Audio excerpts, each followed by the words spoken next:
So originally I was thinking that the three brothers were all gonna be dual colored, red and whatever, maybe red and blue. For Bonnie to get a yellow leader. Hey guys, good morning. The Miyagi CS has just finished and new cards for OP13 were shown, as well as we got a new winner and we got an announcement at the end of the stream, so let's get to it. Alright, starting off here, we have the first leader shown during the stream. We have Sabo. He is a red-black leader with 5 life, 5,000 power, Dressrosa, and Revolutionary Army. If you have 4 or more life cards, give this leader minus 1,000 power. Dawn X1, if you control a character with a cost of 8 or more, your leader and all of your characters gain plus 1,000 power. So this one, it's first of all, let's address this. Another red leader. So we're getting all these red leaders in this, so that's crazy. They did decide to run it back to have a red and black Sabo again, down from OP05, I believe. So very interesting choice to do that. But I guess he had to be black because the black revolutionary armies are the ones that are doing the increase right now. So it brings me back to starter like Luffy.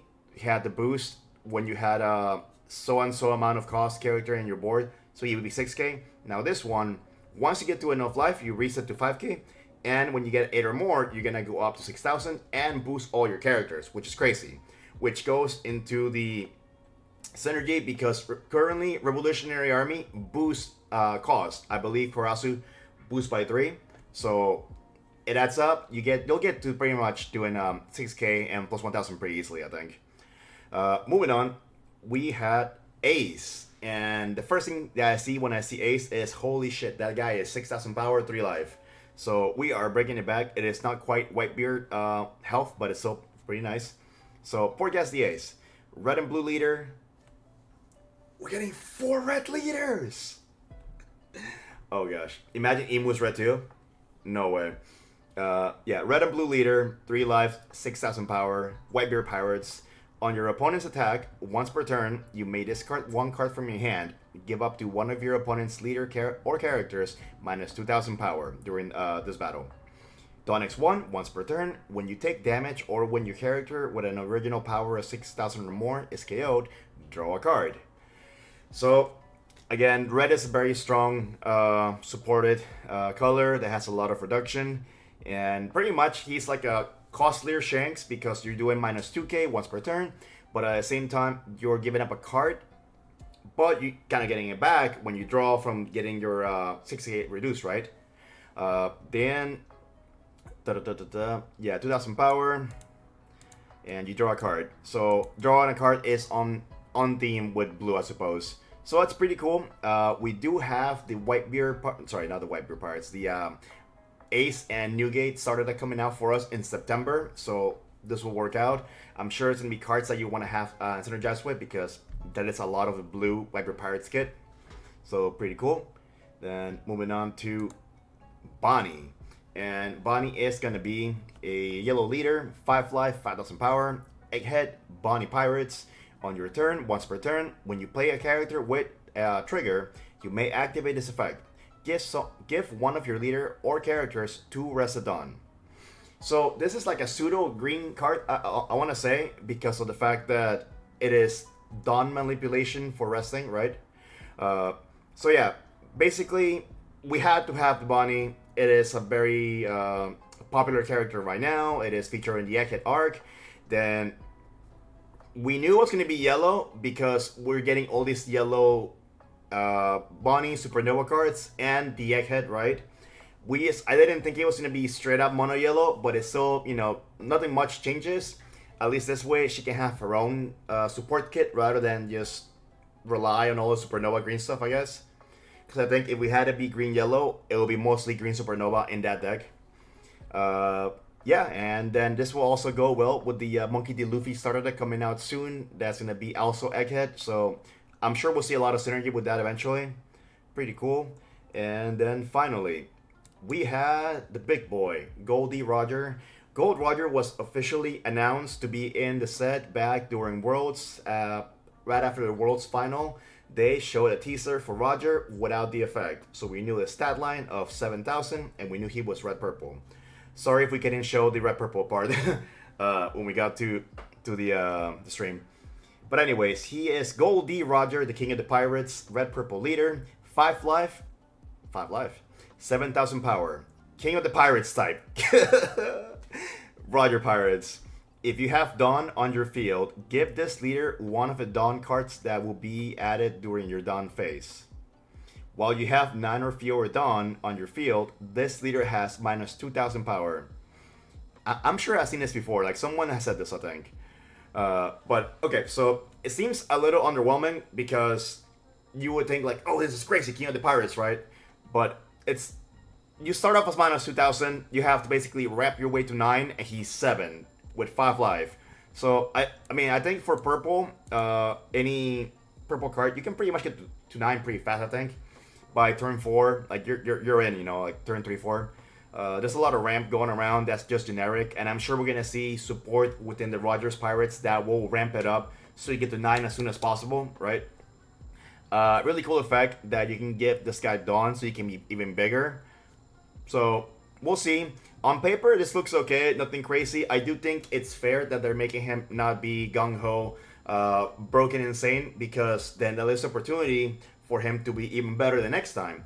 Because look at Shanks. Shanks, the first time around in Starter Deck 5, he was not so great. He was a purple in the film leader, and but then OP09, in OP09, he was winning all these tournaments, topping all these tournaments. He won Latin America. He had a good representation in the finals. So, yeah, we'll see how this goes. We will have to see how the support for the Rogers Pirate is, because so far we don't have much besides Rayleigh. So we're gonna see all the, you know, the big names. We're gonna see Crocus. We're gonna see Scupper Gabon. I'm looking forward to it. I'm really excited. But yeah, these were all the leaders that were shown. So we already got Luffy. So now this is just making it more and more obvious that we're getting Emu. Why? Because they haven't shown it. They showed everything but that. If it was any other leader, they would have probably just shown it right here. But instead, they're gonna wait to reveal it all by itself. So that's pretty interesting. Then moving on to the actual tournament that we had Kageki, who won the tournament. He was playing Green Zoro. So I believe this is the first win for Green Zoro. Last time, a few CSs ago, it was a runner-up because it lost to the Red Zoro. Crazy. And then we had then we had Sora and Sanji be a runner-up at the last one too. So a lot of Sora going around. Yeah, here this list over here, and you can see them. Let me close. Yeah. Yes. So the runner-up was Red Green Smoker with the usual Punkcaster package. It does play the new Bonnie and some of the Zoro package again with the Master here. Mihawk Hody, gotta have the green Hody. You know, one of the best green cards in the game. And ooh, that's the Paradise Waterfall altar. Nice. But yeah, that's gonna be Raiden's list right here for the runner-up, and going up to the winner, Kageki. And see, on the top right, you're gonna see Tashigi. So in case it gets caught up by the camera, yeah. And curious thing about this list is that the vast majority of this deck is from the OP12 set. So really easy to make and accessible.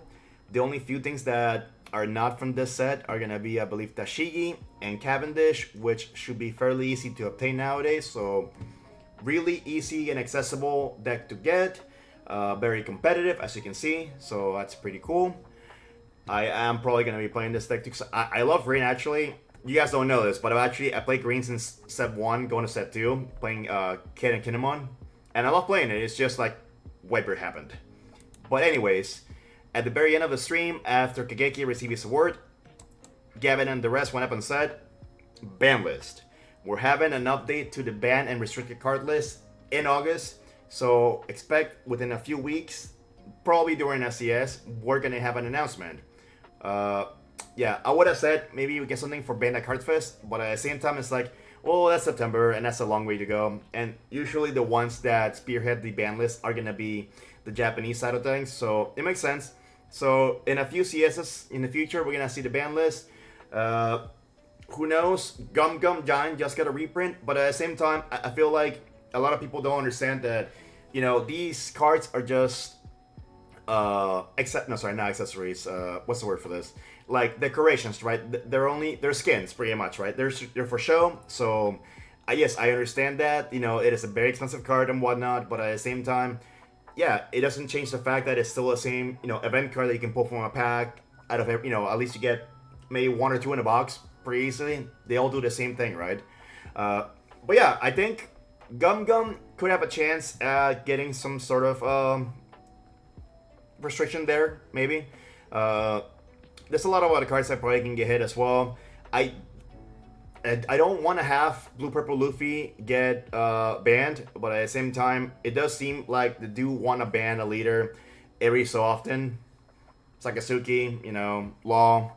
But we'll see, So anyways, guys, do let me know in the comments what you guys think. What's going to be in the ban list for August. Let me know what you guys think is going to be the last leader. It's most likely Emu, let's be honest. If it's not, you can roast me later. And if it is Emu, what type do you expect Emu to be? Pure black? Personally, I say black and yellow, but we'll find out, right? And also, guys, don't forget, please, if you like my content and you want to support me, check out my YouTube channel, give it a subscribe. I post all the news that I can. And yeah, I'm going to be heading out pretty soon to my Pirates League, so I'll see you guys next time.